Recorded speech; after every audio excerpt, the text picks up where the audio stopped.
Paano nga ba nagsimula si Gretchen Barreto? Isang pangalan na hindi mawawala sa usapan kapag showbiz at kontrobersya ang pinag-uusapan. Pero sa likod ng karangyaan at mga intriga, saan nga ba talaga siya nagmula?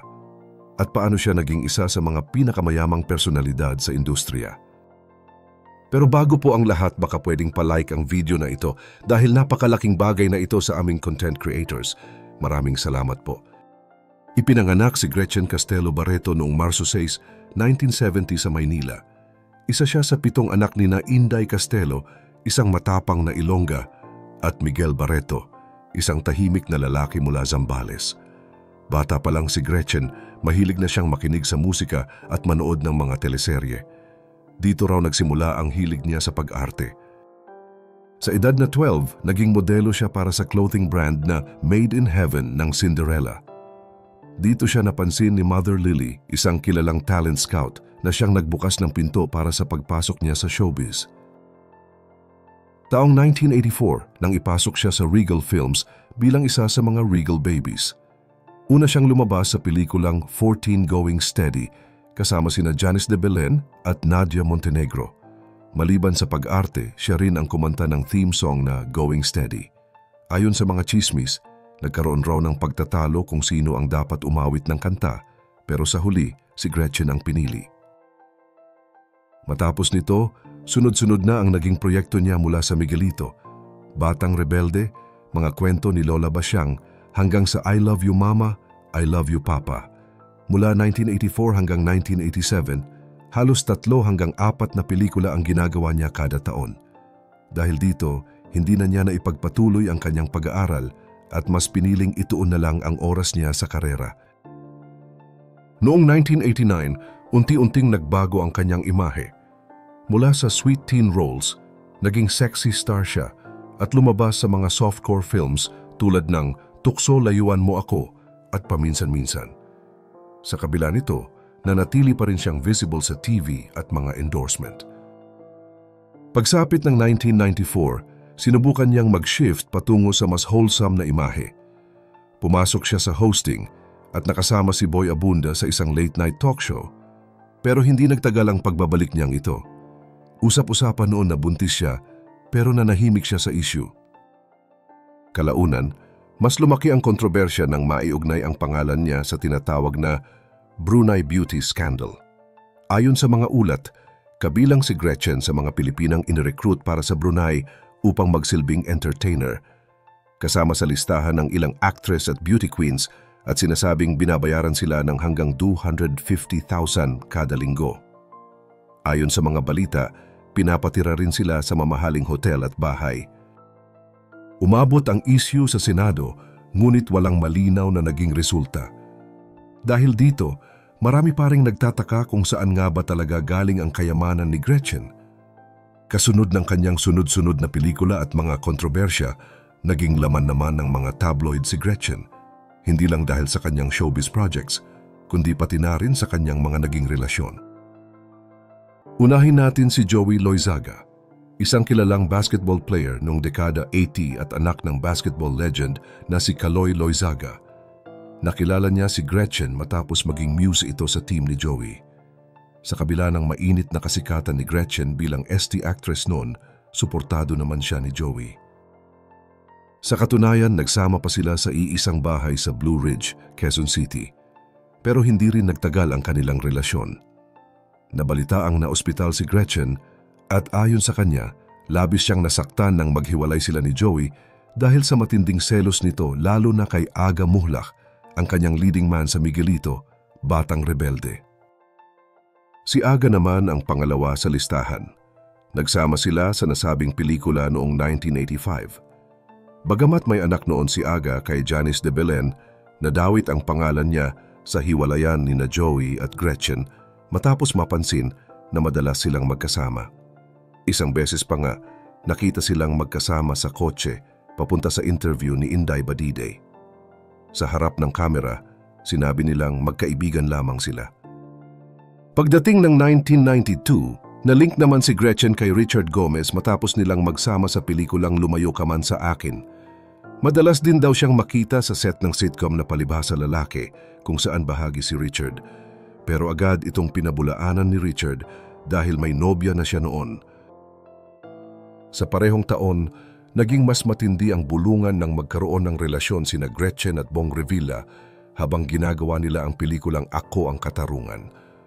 Tumagal ng 4 na buwan ang kanilang ugnayan, pero natigil ito matapos makiusap umano ang isang tao kay Gretchen na itigil na ito.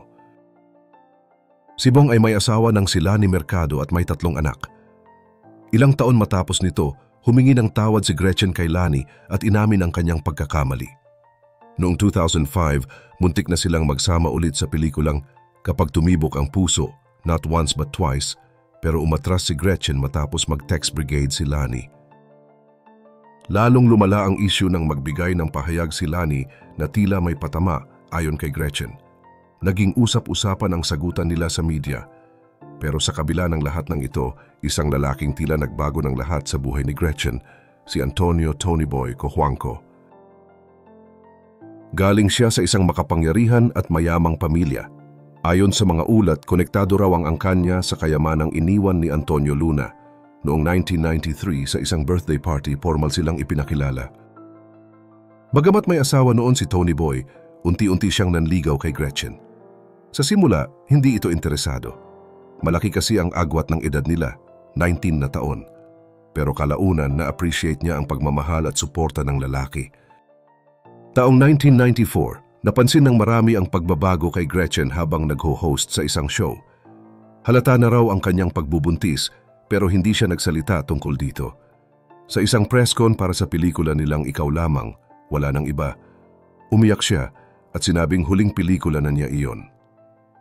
Noong Abril ng sumunod na taon, isinilang niya ang anak nila ni Tony Boy na si Dominic. Kahit matapos ang mga kontrobersya kay Gretchen Barreto, nanatili pa rin siyang kasama ng kanyang partner na si Tony Boy Cojuangco at ng kanilang anak na si Dominic. Ayon kay Gretchen, sa Amerika raw niya tunay na naramdaman ang pagmamahal at pangunawa mula kina Tony at Dominic kahit pa sa dami ng intriga sa kanyang buhay. Pero hindi pa roon natapos ang mga kontrobersiya.